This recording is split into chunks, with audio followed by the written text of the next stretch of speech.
रखूंगा क्योंकि इसमें स्ट्रॉन्ग पुल बैक हमने सपोर्ट लेवल से देखा।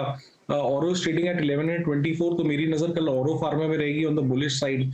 टाटा कम्युनिकेशन में हमने एक अच्छा ट्रैक्शन देखा था with good price volume breakout, वहां पे भी हमारी नजर रहेगी। और तीसरा स्टॉक एमजीएल। एमजीएल में एक क्लियर ब्रेकआउट हमने देखा है, 1300 के लगभग इसके लेवल्स हैं। 10 डेमा को टच करके यहाँ पे एक ब्रेकआउट नजर आया है, तो एमजीएल पे नजर रहेगी। इन सब स्टॉक्स पे हम थोड़ी भी रिकवरी आती है, मार्केट में एक डेड कैट बाउंस आता है, तो I think these stocks will do well. Okay, तो ये रहे वो सेट ऑफ स्टॉक जहां पर आप फोकस कर सकते हैं कल के बाजार में। अब बात करते हैं राजेश से, लखनऊ से हमारे साथ कनेक्टेड है। राजेश नमस्कार, बताइए क्या सवाल है आपका? मैडम दो सवाल थे, एक तो केआरबीएल पर था, एक बिरला सॉफ्ट पर था। केआरबीएल में 400 लिए, 400 रुपए में लिए हुए हैं 1000, तो इसका एक ईयर के लिए क्या प्रोस्पेक्ट दिखता है? और बिरला सॉफ्ट 650 में लिए 4000, और एक साल के लिए हम रख सकते हैं इसको या नहीं? क्या टारगेट होंगे, क्या स्टॉप लॉस होंगे? साल भर का view, KRBL 400, Birla soft 650, Birla soft में 128 रुपए का फायदा हो रहा है फिलहाल, केआरबीएल भी 400 रुपए की खरीदारी है। क्या सजेशन साल भर के हिसाब से अमित? जी मैम, अगर केआरबीएल का हम स्पेसिफिकली स्ट्रक्चर देखें तो स्टॉक एक कंसोलिडेशन मोड में है। स्टॉक ने नीचे 340 360 के लेवल में कंसोलिडेशन किया, उसके बाद हमने स्टॉक को देखा 200 डेमा के ऊपर आ रहे हैं और कुछ दिनों से इसमें एक पुल बैक देख रहे हैं। तो इसमें बने रहे जब तक 350 के लेवल्स इंटैक्ट है। एक स्टॉप लॉस जरूर लगा के रखिए अपनी इन्वेस्टमेंट का, लगभग 350 के लेवल्स का। तेजी कब बनेगी, इसका रेजिस्टेंस लगभग 390 के आसपास आता है। अगर ये 390 आने वाले दिनों में क्रॉस करता है तभी हम यहाँ पे एक अपवर्ड मोमेंटम देखेंगे। Till that time I think it's in a consolidation mode and 350 के स्टॉप लॉस के साथ उनको रखना चाहिए। इन्होंने बात की बी सॉफ्ट की। बी सॉफ्ट एक वेरी स्ट्रॉन्ग बुल मार्केट में, there is no sign of weakness, stock is trading above 10 and 20 DEMA. Definitely अब कुछ रिजल्ट्स आने वाले आईटी सेक्टर के, वो थोड़ा अपने ध्यान में जरूर रखिएगा, बिकॉज जिस तरह से एलटीएम का रिजल्ट खराब था तो दैट वेंट डाउन, ओएफएसएस का बढ़िया था तो वो वेंट अप।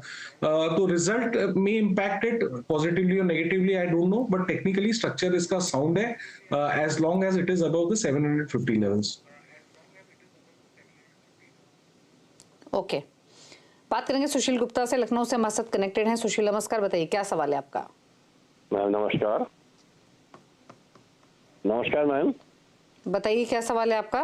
मैम मेरे पास रेलटेल के 90 शेयर्स हैं,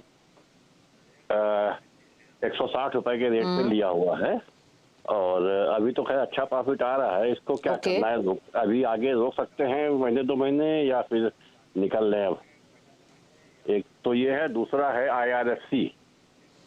इसके मैंने अभी करीब 15-20 दिन पहले लिए थे 200 शेयर, तो 100 तो मैंने बेच दिए, 100 मेरे पास अभी हैं। इसको क्या करना है, थोड़ा सा आइडिया देंगे आप? ओके, तो रेलटेल और IRFC दोनों पर सवाल है इनका। बताइए क्या सजेशन, लेवल्स इन्होंने बताए 101 की बाइंग IRFC में, कुछ बेच चुके हैं, कुछ पोजीशन होल्ड कर रहे हैं, क्या सलाह रहेगी आपकी तरफ से?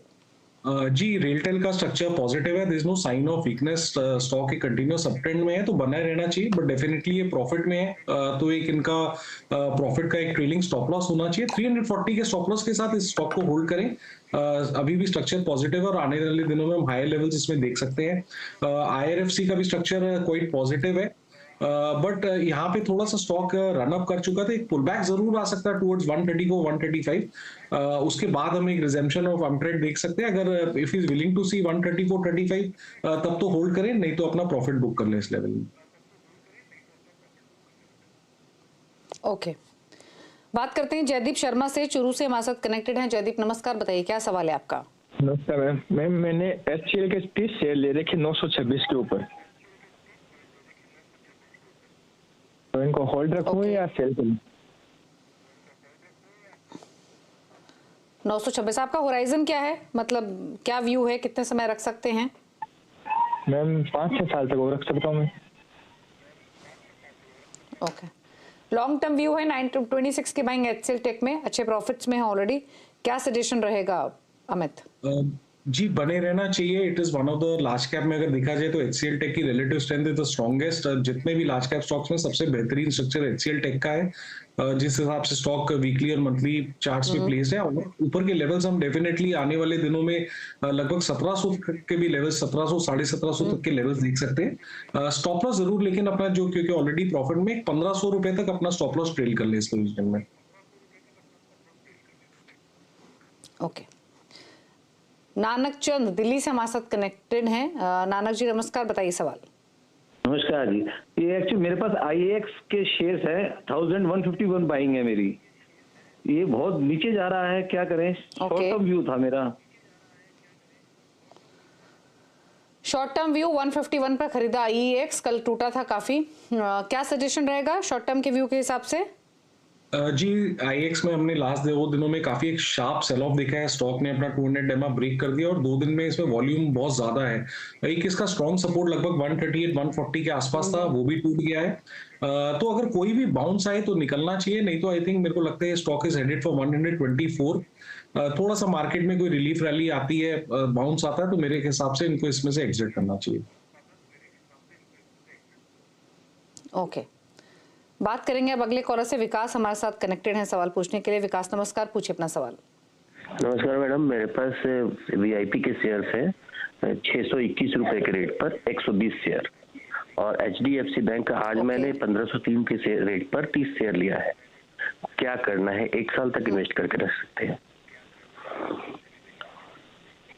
ओके, 1 साल रख सकते हैं। वीआईपी इंडस्ट्रीज और एचडीएफसी बैंक भी लिया हुआ है इन्होंने, और 620 की बाइंग इनकी वीआईपी में है, जो कि भी इनको फिलहाल नुकसान दे रहा है। क्या सजेशन रहेगा आपका अमित? जी वीआईपी एक स्ट्रॉन्ग सपोर्ट एरिया पे 200 वीकली मूविंग एवरेज भी है, लगभग 525 530 एक स्ट्रॉन्ग सपोर्ट एरिया। तो जब तक वो इंटैक्ट है, इस पे बने रहे, वो ब्रेक होता तो डेफिनेटली निकल जाइएगा, क्योंकि फिर यहाँ पे बिकवाली बढ़ेगी। तो जब तक 525 530 इंटैक्ट है, बने रहे, यहाँ पे एक बाउंस आ सकता है। HDFC bank has been in the news for all the wrong reasons, और उसमें हम एक शार्प सेल ऑफ देख रहे हैं। तो एचडीएफसी बैंक में अगर आपका व्यू लंबा है तो ये समझ के चलिए कि इसका स्ट्रॉन्ग सपोर्ट लगभग 1400 के आसपास आता है। लॉन्ग टर्म में तो definitely there is nothing wrong, near term में थोड़ी पेन रह सकती है। तो जब तक 1400 इंटैक्ट है, बने रहे। ओके, सोनू है अब जयपुर से हमारे साथ। सोनू नमस्कार, बताइए क्या सवाल है आपका? सर मैं ये पूछना चाह रहा था कि पिछले 1.5 साल से मैं लगातार एसबीआई कार्ड का शेयर धीरे धीरे खरीद रहा हूँ, और वो एवरेज प्राइस लगभग मेरा उसका 750 के अलावा 400 शेयर्स हो गए। लेकिन कभी ये एक लंबे टाइम से मैं देख रहा हूँ कि 900 तक जाता है, फिर वापस आ जाता है। तो ये क्या, जो इनके लाइफ टाइम हाई थे लगभग 1100 1200, जबकि इसके फंडामेंटली भी इसके सारे रिजल्ट्स में देख रहा हूँ तो क्वार्टरली हमेशा हाईएस्ट एवर सेल्स इस क्वार्टर में हाईएस्ट और प्रॉफिट से दे रहा है। शेयर होल्डिंग भी इनकी अच्छी है। लेकिन ये जहां इस बुल मार्केट में पीतल भी जो है सोने के भाव में चल रहा है, तो ये गुड क्वालिटी स्टॉक अभी भी परफॉर्म नहीं कर रहा है। तो क्या कब मैं, हालांकि इसे 1-2 साल और होल्ड कर सकता हूँ, लेकिन क्या ये आएगा कभी 1000-1100 के लेवल पे, या मुझे कुछ अच्छा सा बेनिफिट मिले इसमें या मुनाफा मिले तो मैं इसे अभी और होल्ड कर सकता हूँ? तो क्या होल्ड करूं या एग्जिट कर दूं? क्या सलाह एसबीआई कार्ड पर? एवरेज किया बार बार, लेकिन तब भी 790 के आसपास की बाइंग है। क्या